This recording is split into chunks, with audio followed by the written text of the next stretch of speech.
Hello everybody and welcome back to another video. Sorry for the bad sound and video quality.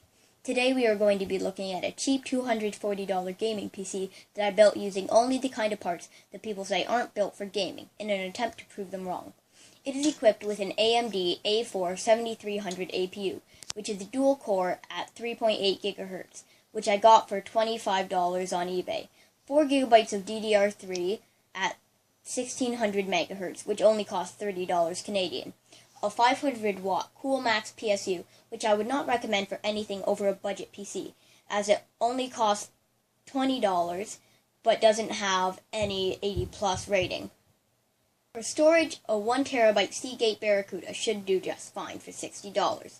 And what's definitely holding this PC together is the GT730, which has no reputation due to Linus and his whole video about it on how bad he thinks it is. Buying this card is literally throwing money away. The only terrible option is buying an entry-level card like the R7240 or GT730. But this model, with 4 GB of GDDR5 for $60, can definitely bottleneck this whole PC. And finally, the dreadful case.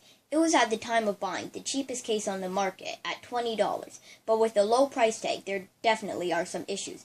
Probably the most annoying part is the PSU and hard drive spot, which as you may have noticed has no hard drive in it. This is because I did not feel like putting it in. The PSU completely blocks the hard drive space, so you have to take it out if you want to swap out drives. Now moving on to the benchmarks.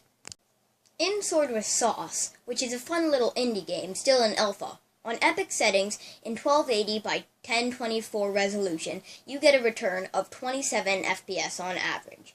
Lower the settings a bit and you can definitely run at 60 FPS. On high though, there was minimal stutter with a high of 27 and a low of 26.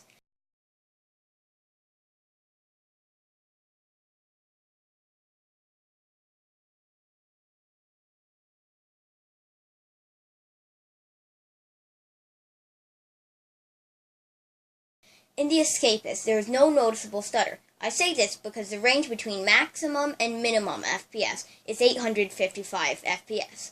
The maximum was 896 and the minimum was 41 FPS. With an average of 192, I would say this game ran flawlessly.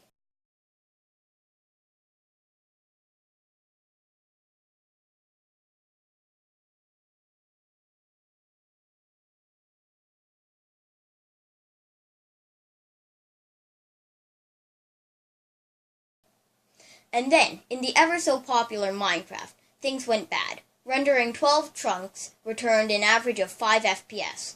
10 chunks then got us to an average of 24 FPS, with quite a bit of stutter.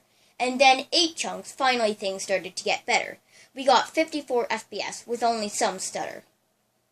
Since Minecraft is a more CPU-intensive game, I think that the dual cores was definitely too weak. Although I have seen Minecraft run better on Core 2 duos, so I think that's kinda weird.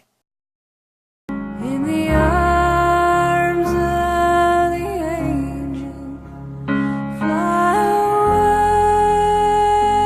away from here.